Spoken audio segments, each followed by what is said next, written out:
O Evangelho segundo João é um dos primeiros relatos da vida de Jesus. E aprendemos no final do livro que vem de um dos seguidores mais próximos de Jesus, conhecido como o discípulo que Jesus amou. Ele aparece muitas vezes na história em si. João diz que a história foi escrita para que vocês creiam que Jesus é o Messias, o Filho de Deus, e para que, crendo, tenham vida em seu nome. João acredita que o Jesus sobre o qual você lê nesse livro está vivo e é real, e que ele pode mudar a sua vida para sempre. O design do livro é muito legal. A primeira metade começa com um poema e um conto, que é seguido por um grande bloco de histórias sobre Jesus realizando sinais milagrosos que causam um aumento gradual de controvérsia. E tudo isso culmina no seu maior sinal, a ressurreição de Lázaro, que cria a maior controvérsia, quando os líderes de Israel decidem matar Jesus. E isso inicia a segunda parte do livro. Esses capítulos se concentram na última noite e nas últimas palavras de Jesus a seus discípulos, que são seguidas por sua prisão, julgamento, morte e ressurreição. O livro conclui com um epílogo. Neste vídeo, vamos nos concentrar na primeira metade. Então, o livro começa com uma introdução de duas partes. Primeiro, um poema que começa, no princípio, a palavra já existia. Uma referência óbvia a Gênesis 1, quando Deus criou tudo com a sua palavra. Agora, as palavras de uma pessoa são diferentes dessa pessoa, mas também são a personificação da mente e da vontade dela. Assim, João diz que a palavra de Deus estava com Deus, o que é distinto. E ainda assim, a palavra era Deus, e isso é divino. E quando refletimos sobre essa afirmação, ouvimos depois no poema que essa palavra divina se tornou humana em Jesus. Então João parte das histórias do Êxodo, afirmando que Jesus era o tabernáculo de Deus no nosso meio. A gloriosa presença divina que pairava sobre a Arca da Aliança tornou-se humana em Jesus. O que leva à sua última afirmação, de que o único Deus verdadeiro de Israel era Deus Pai e o Filho, que se tornou humano para nos revelar o Pai. Agora, ao considerarmos essas afirmações, começamos a ouvir uma história sobre como João Batista conheceu Jesus pela primeira vez e levou outras pessoas a o conhecerem e a se tornarem seus discípulos. E uma por uma, conforme as pessoas se encontravam com Jesus, elas diziam em voz alta quem pensavam que ele é. E nesse capítulo, Jesus recebe 7 títulos. Esses títulos apontam para o interesse que João tem no número 7, mas juntos também têm um significado. Que esse Jesus de Nazaré, que é totalmente humano, é o rei messiânico. Ele é o mestre de Israel. Ele é o Filho de Deus que morrerá pelos pecados do mundo. Essa é uma afirmação muito grande para ser feita sobre uma pessoa, e João irá defendê-la através das histórias nos capítulos 2 a 12. Todas elas têm o mesmo padrão básico. Jesus faz um sinal ou uma afirmação sobre si mesmo, e isso resulta em mal-entendidos ou controvérsias. E assim, no final de cada história, as pessoas são forçadas a decidir quem elas pensam que Jesus é. A primeira sessão mostra Jesus encontrando 4 instituições judaicas clássicas. E em cada encontro, Jesus mostra que ele é a personificação dessa instituição. Então, Jesus está numa festa de casamento e o vinho acaba. E Jesus transforma esses enormes jarros de água, algo como 455 litros no total, no melhor vinho de sempre. E o garçom diz ao noivo: "Você deixou o melhor vinho para o final", o que de fato é verdade. Mas João considera esse milagre o primeiro sinal de Jesus. Em outras palavras, é um símbolo que revela algo sobre Jesus. Assim como Isaías disse que o reino messiânico seria como uma grande festa, com um ótimo vinho, este primeiro sinal milagroso revela a generosidade do reino de Jesus. Em seguida, Jesus vai ao Templo de Jerusalém, o lugar onde o céu e a terra deveriam se unir e Deus se encontraria com o seu povo. Jesus afirma sua autoridade sobre o templo, acabando com os vendedores e interrompendo as ofertas de sacrifício. E quando os líderes do templo o ameaçam, ele diz: "Destruam esse templo, e eu o erguerei novamente em 3 dias. Jesus afirma que sua morte sacrificial será o lugar onde o céu e a terra realmente se encontrarão. O seu corpo que será morto é a personificação do templo. Jesus, então, conversa a noite inteira com um rabino chamado Nicodemos, que pensa que Jesus é como ele, outro rabino e mestre de Israel. Mas Jesus diz que Israel precisa de muito mais do que apenas outro mestre com novas informações. Israel precisa de um novo coração e de uma nova vida. Ou, em suas palavras, ninguém pode experimentar o reino de Deus sem nascer de novo. Jesus acredita que os seres humanos estão presos a uma teia de egoísmo e pecado que levam à morte, mas também sabe que Deus ama este mundo e é por isso que ele está aqui, para oferecer às pessoas um novo nascimento, uma nova chance de vida. A partir daqui, Jesus viaja para o norte e ele acaba em um poço sagrado conversando com uma samaritana, isto é, uma mulher não judia. E eles começam a falar sobre a água que Jesus transforma em uma metáfora para si mesmo. Ele diz que ele está aqui para trazer água que pode se tornar em uma fonte de vida eterna. Agora, em João, esse termo se refere a uma nova qualidade de vida, que é infundida com o amor eterno de Deus. E é uma vida que pode começar agora e perdurar no futuro. Depois disso, João criou outra coleção de histórias que ocorreram durante 4 dias de banquetes sagrados judaicos. E, novamente, Jesus usa as imagens relacionadas ao banquete para fazer afirmações sobre si mesmo. Primeiro, Jesus cura um paralítico no sábado, o que gera uma controvérsia com os líderes judeus sobre trabalhar no dia de descanso. E Jesus diz que é o seu pai quem está trabalhando no sábado, por isso ele também está. E eles entendem o seu significado, pois ele estava chamando Deus de seu pai, igualando-se a Deus, e assim eles decidem que querem matá-lo. A próxima história acontece durante a Páscoa, a festa que recontou a história do Êxodo com essa refeição simbólica do cordeiro, do pão e do vinho. E Jesus, milagrosamente, fornece comida para uma multidão de milhares de pessoas, o que resulta em pessoas pedindo mais pão. Então Jesus prossegue afirmando que ele é o verdadeiro pão, e quem procurar satisfação nele, descobrirá a vida eterna. Isso ofende muitas pessoas que deixam de segui-lo. Depois disso, vem um bloco de histórias que acontecem em Jerusalém durante a festa dos tabernáculos, que recontam histórias das peregrinações de Israel no deserto, quando Deus os guiou com uma coluna de nuvem e depois fogo e lhes deu água no deserto. E Jesus se levanta no pátio do templo e grita: "Se alguém tem sede, venha a mim e beba." E mais tarde ele diz: "Eu sou a luz do mundo." Ele está afirmando ser a presença iluminadora de Deus e o presente de salvação de Deus para o seu povo. Algumas pessoas acreditam e o seguem, mas outras se ofendem, e outras ainda tentam matá-lo por essas afirmações exaltadas. A história final da festa é durante o Hanukkah, a festa da dedicação. É sobre como Judas Macabeu limpou o templo dos ídolos e o tornou sagrado mais uma vez. E Jesus entra na área do templo e diz que ele é aquele quem Deus tornou santo, e que ele é o verdadeiro templo onde a presença de Deus habita. E ele também diz: "Eu e o Pai somos um." Isso deixa os líderes de Jerusalém furiosos. Eles criam um plano para matar Jesus e então ele se retira da cidade. Bom dia, meus irmãos, bem-vindos aí a mais uma lição da nossa Escola Bíblica Dominical, por enquanto ainda online. Nós estamos estudando o capítulo 10 do livro de João, então a lição 10 do seu material didático, para quem está nos acompanhando, os nossos alunos receberam o material didático, tá? Capítulo 10, lição 10, Jesus o Bom Pastor. Só que dessa vez a nossa lição foi dividida em 2 partes, então nós estamos na parte 2, tá? Como a gente já havia começado o capítulo anterior, então você vai aqui junto comigo a partir do versículo 24. Mas vamos lembrar do nosso versículo. O versículo chave da nossa lição é João 10:11. Eu sou o bom pastor dá a sua vida pelas ovelhas. No nosso primeiro momento, a gente conseguiu aí refletir um pouco sobre as características desse bom pastor, né? A gente falou um pouco sobre o fato dele se apresentar como pastor e qual era a figura de pastor para aquela comunidade. Então era realmente alguém de responsabilidade, era alguém que era muito conhecido, que era como se fosse uma profissão das maiores, né, das mais estimadas ali naquela época. Fora isso, que a Bíblia também retrata grandes homens como Abraão, chamando de pastor, né?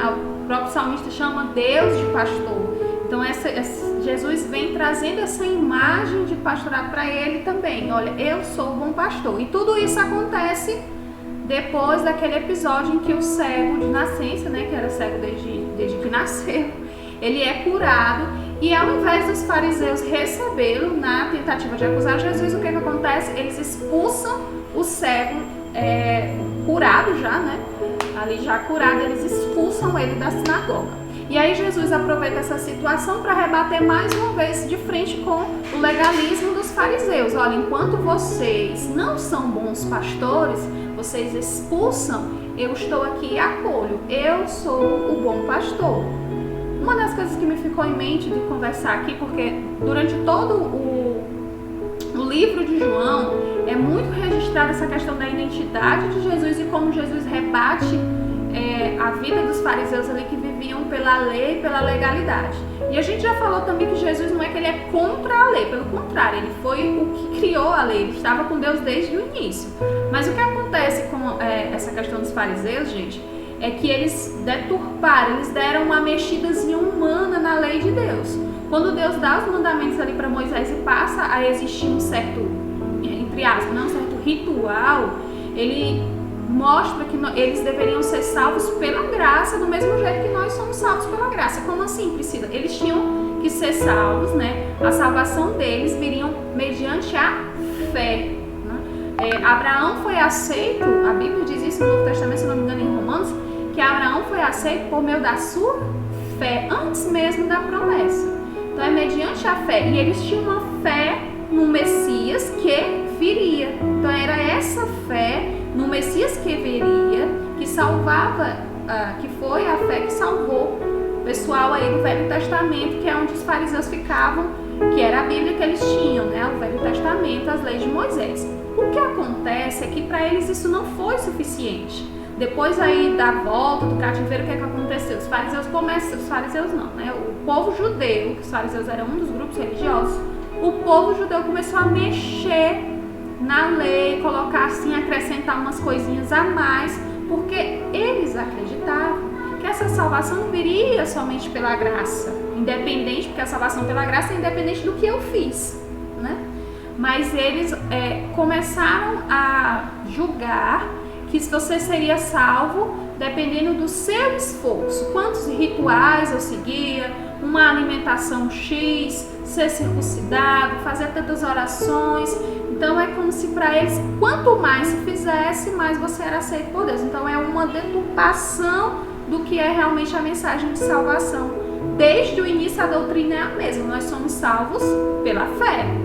O pessoal do Velho Testamento, os judeus do Velho Testamento, né, que viviam e vivem alguns, né, sobre a lei do Antigo Testamento, eles viviam pela fé do Salvador que viria. Nós também não vemos Jesus nesse nosso momento presente, mas nós vivemos pela fé do Salvador que já veio e que ainda vai vir, né? Em nome de Jesus, glória a Deus, vai vir nos buscar.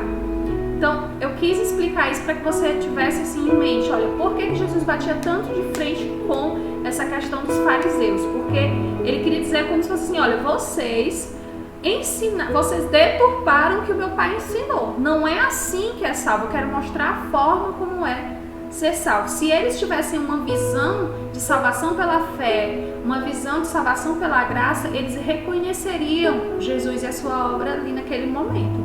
É por isso que ele diz, aqueles que são minhas ovelhas, vocês não me compreendem porque vocês não são minhas ovelhas, tá? Então vamos lá. Esse momento que nós vamos estudar aqui, na segunda parte do nosso capítulo, como a gente já falou, já viu as características do que é esse supremo pastor, de como ele cuida de nós, dessa segurança que ele nos dá, que ele é a porta. Lembra que ele não só é o bom pastor, como ele é aquela porta que dá acesso à vida, né? Dos versículos 7 a 10. A gente viu que ele nos substituiu na condenação. Ele é um mestre por excelência, ele tem uma segurança, nós podemos ter uma segurança e nós vamos ser cuidados por esse supremo pastor. Isso na nossa primeira parte. Na segunda parte... Era inverno e em Jerusalém havia a festa da dedicação.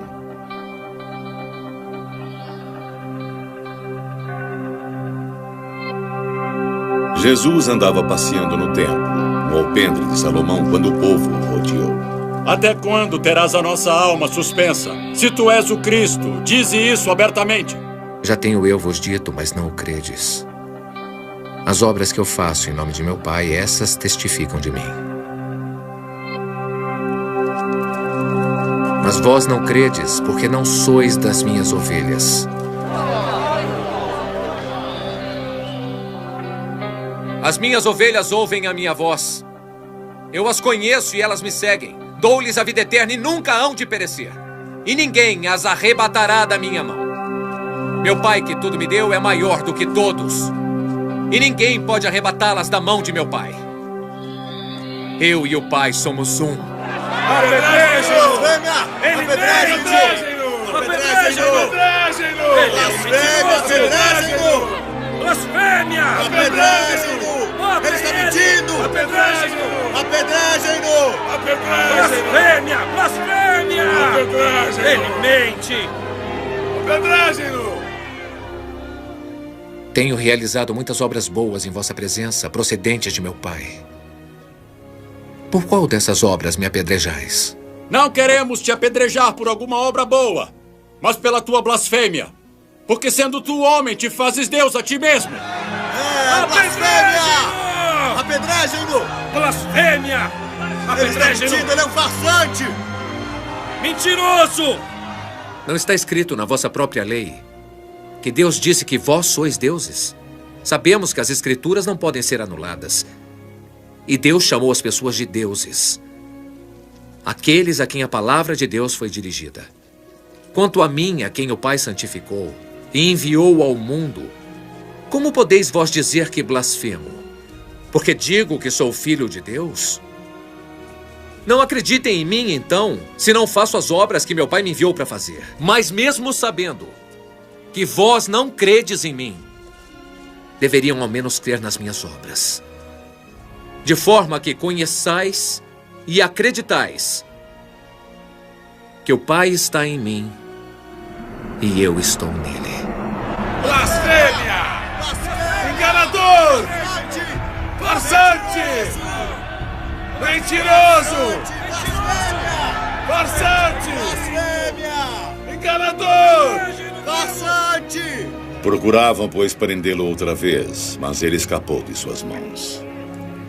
Outra vez, João vem aí escrevendo uma época em que estava acontecendo uma festa. É como se nessas situações Jesus aproveitasse, né, a aglomeração de pessoas ali para poder mostrar o seu ministério. E nessa festa da dedicação, que é nos versículos 22, acontece que Jesus está por ali, naquele espaço do templo. Uma coisa interessante que a minha revista Quanto Professor traz, a sua talvez não, né? Porque tem uma partezinha dos professores, é que nesse ambiente onde Jesus estava, era onde há 3 anos, durante 3 anos, o templo tinha sido profanado, né? Existia ali um culto pagão, um grande período, e depois foi retomado para que houvesse aí o culto realmente a Deus, né? A entrega realmente a Deus, e é onde acontece nesse período a festa da dedicação. Certo? Só a título de curiosidade mesmo pra gente aqui. Então, essa parte desprezado pelas não ovelhas é essa que você viu no vídeo inicialmente do confrontamento, né? Eles dizem assim, olha, diga de fato quem você é, né? Você fica falando por palavras, mas diga quem você é. Você é o Messias, né? Existe essa pergunta francamente, olha, diga quem você é, porque até então Jesus só tinha dito, lembra dos nossos capítulos anteriores, para a mulher samaritana, olha, eu sou o Messias, é com ele que você está falando. Mas fora isso, nas outras situações, ele dá por entender. Mas a gente já conseguiu compreender quando o próprio Jesus explica que aqueles que são suas ovelhas, eles ouvem, né? A sua voz reconhecem. E ele mesmo diz, olha, vocês não conseguem compreender porque não são meus filhos, né? Não são minhas ovelhas, não são filhos do nosso Pai, do mesmo Pai. E é essa questão, até quando você vai ficar falando, não era porque eles queriam, eu quero muito reconhecer, saber se você é o Messias para poder louvá-lo, não. É uma tentativa de condená-lo, mas ainda não tinha chegado a sua hora.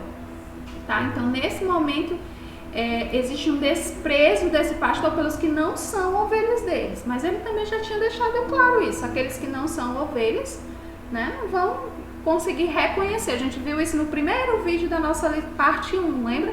Quando o pastor tá ali, o pastor que eu mostrei, né, profissionalmente trabalhando com as ovelhas, ele não precisa ficar batendo na ovelha para que ela siga como se faz com outros tipos de criação de animais, é só pela voz. E aí é onde a gente entra as providências, né, o protetor de suas ovelhas. Ele é um pastor, a gente viu no nosso primeiro ponto, que ele é seguido pelas suas ovelhas, ele é provedor das suas ovelhas. Ele diz, olha, as ovelhas não se perdem, mas ele ainda diz mais, terão pastagens, ou seja, haverá providência para a sua vida por ser filho, por ser essa ovelha desse supremo pastor.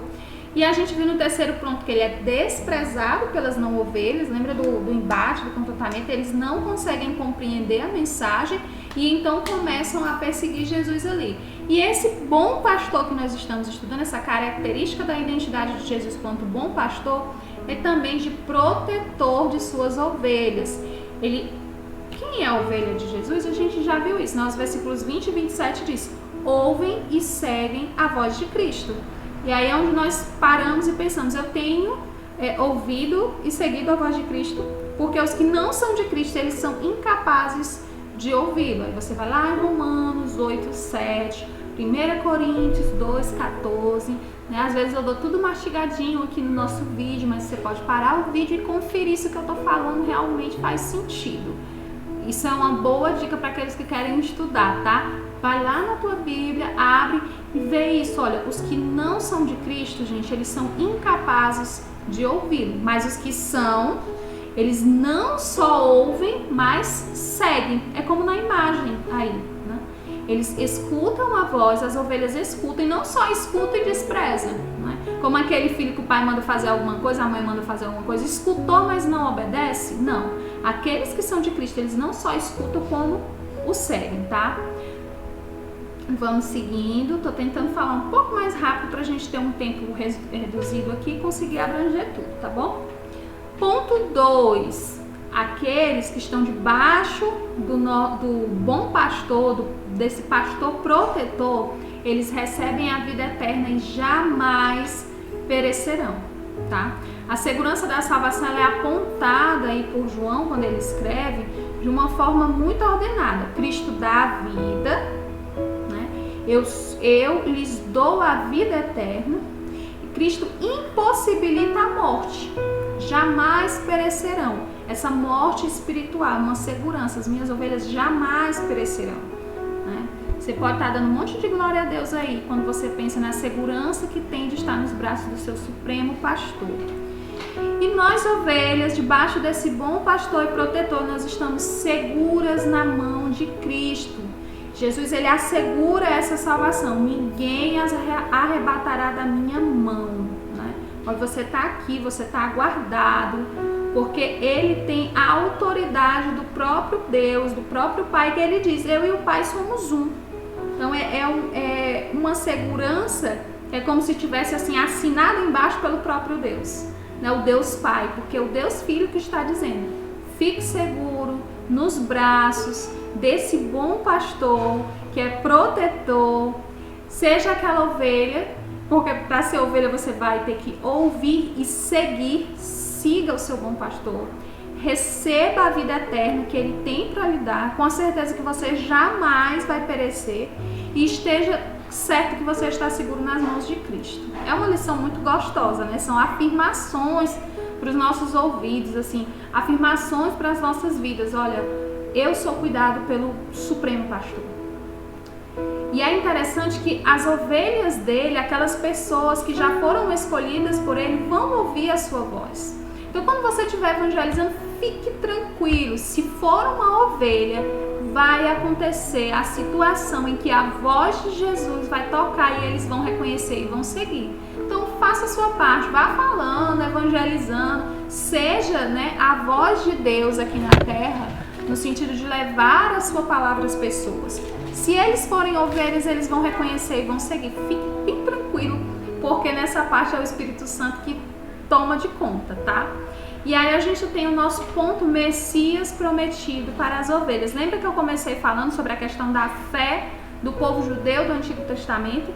Era uma fé no Messias prometido. Para eles era, para nós, assim, a gente compreende tudo isso, vê uma linha cronológica do passado, do presente, e sabemos do futuro que ele vai voltar, mas porque tudo aconteceu. Mas os judeus eram uma esperança, claro, pelas coisas que não se vê, né? Mas era uma fé de que o Messias viria. Então Jesus está ali, o Messias está ali, para suas ovelhas era motivo de júbilo. Nossa, aquele Messias prometido, né? Os primeiros discípulos, quando chegou, acho que foi para Natanael, olha, a gente encontrou aquele que os profetas falavam sobre ele, aquele que Moisés falou sobre ele, né, que o Antigo Testamento estava falando, aquele que a gente está aguardando, esperando passamos o exílio todo na confiança de que ele viria nos libertar. Pronto, pois ele chegou. Então, o nosso quinto ponto aqui quer dizer falar sobre esse Messias prometido para suas ovelhas, né? A gente viu, olha, gente, os versículos 31 ao 38. Então a gente vê aí a parte que os religiosos, eles tentam apedrejar Cristo, né? E aí Jesus pergunta, peraí, né? Por qual das boas obras que eu fiz vocês querem me apedrejar mesmo?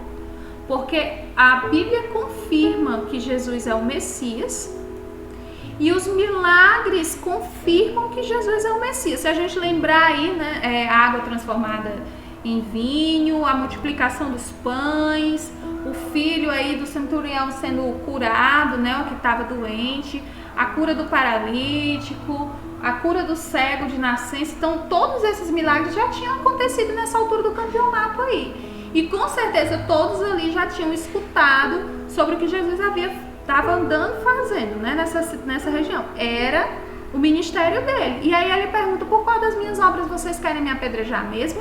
Porque ele chama, olha, os milagres que eu fiz, as minhas obras dizem por si só, né? Então, é como se eles fizessem assim 2 pesos. A revista diz isso, né? Que diz aquela história de um peso, mas com 2 medidas. Diz, olha, vocês querem ser legalistas, né? Tá ali dentro da lei, mas vocês estão vendo que eu tô fazendo, o que eu estou fazendo aqui, as minhas obras, e isso não é suficiente. Então as minhas boas obras não valem. Tudo que eu fiz aqui não é suficiente, vocês querem, pelo contrário, me apedrejar. Mais uma confirmação de que aqueles que não são suas ovelhas não vão reconhecer, pelo contrário, vão desprezar. E a mensagem de João Batista confirma que ele é o Messias. Nos nossos primeiros capítulos a gente também já estudou sobre a forma como João Batista fala de Jesus, diz quem ele é aquele que existia antes de mim, é aquele prometido. Então as afirmações do próprio João Batista, que teve um grande ministério entre eles, e que eles tinham como mestre, né, ali naquela época, eles tiveram ele como um profeta e tal, tinham um respaldo. E João Batista, o ministério dele era esse, era vir antes e preparar, né, o caminho para Jesus. As afirmações de João Batista confirmam que ele é o Messias. E aí a gente vai fazer uma conclusão da nossa lição de uma maneira muito grata. Eu acho que essa é a palavra, pelo menos, que me vem à mente, né? Ser grata. Senhor, obrigado porque eu estou nesse aprisco, né? Obrigado porque eu sou tua ovelha, porque na imensidão de pessoas desse mundo o Senhor permitiu que eu estivesse nesse aprisco. Não é nada que eu possa fazer, não há nada que eu possa comprar, não há valor nenhum que eu possa dar, nem que eu desse a minha vida, não ia valer, porque a minha vida é de pecadora, né? Qual sacrifício de um pecador valeria a salvação? Nem que eu conseguisse fazer isso seria suficiente para estar dentro desse aprisco. Mas não é por obra, não é por tantas horas de religiosidade, tantas ações, não tirando o valor das obras, porque a Bíblia diz que a fé sem obra ela é morta, né? Então é necessário que aquele que tem fé frutifique, mas não é por isso que você é salvo, é pela graça. E essa graça vem desse Supremo Pastor que cuida de nós. Então eu quero te chamar para ficar lembrando, certo? De todo o cuidado que Deus tem tido na sua vida, de todas as situações que o Senhor já livrou você, de coisas assim que você, poxa, só Deus para ter me dado esse livramento, ou de todas as situações em que você estava passando ou está passando por momentos de dor, de dificuldade, mas que você sente aquele conforto do cuidado do Senhor. Agradecer a Deus porque você é um escolhido dele, né? Agradecer a Deus porque eu estou nesse aprisco. Mas se você ainda não ouviu a voz do Supremo Pastor, está no tempo, está em tempo, né? Dá certo. Leia, permita-se. A Bíblia diz que a salvação ela vem por meio da mensagem, né? Por meio da pregação. Permita-se ouvir sobre a palavra de Deus. Não custa nada. Tire um tempinho. Se você tem curiosidade, chame alguém que possa lhe ensinar mais detalhadamente, mas busque ao Senhor, tá? E esteja dentro desse aprisco do Supremo Pastor. Mas além dessa parte que a gente poderia ficar conversando aqui, de quão gostoso é se sentir essa ovelhinha aí da imagem, né? Se sentir cuidado, a gente também tem que ver o quão Jesus rebate e tem sim uma rejeição por aqueles que não aceitam, que não são as suas ovelhas. Ele dá privilégios às suas ovelhas, mas ele é um Deus justo também, tá? Então não rejeita a palavra. Abra-se seu coração, sua mente para as coisas que é possível. Às vezes a gente é tão travado, né? Não, negócio de Bíblia, gente. Qual século nós estamos? Só que nós estamos falando daquele que é o divisor, né? Da nossa história, que marcou tudo. Então permita-se de repente conhecer um pouco sobre o cristianismo, né? Compreender como tudo isso aconteceu. E se você for uma ovelha, não é a Priscila que garante, mas a palavra do próprio Deus garante. Você vai ouvir a voz e não vai só ouvir, como vai seguir, tá bom? Um bom domingo para você, que essa mensagem fique assim, ó, na sua mente durante todo o dia. Senhor, obrigada porque eu sou tua ovelha, porque eu fui escolhido, porque nos teus braços eu estou seguro, porque tu me dá provisão, porque tu foi o sacrifício no meu lugar, né? Porque eu estou seguro em suas mãos, nessa segurança perfeita. Então, que seja grato a Deus por ser uma ovelha desse Supremo Pastor, tá bom? Um bom domingo, um beijo. Escreva aí na nossa listinha do WhatsApp a sua presença, tá? Terminando, desliga o vídeo, faz uma oração individual, de repente vai ler um pouquinho mais o capítulo 10 para ficar refletindo sobre essa verdade. Obrigada pela companhia de vocês e até a próxima, meus irmãos. Abraço.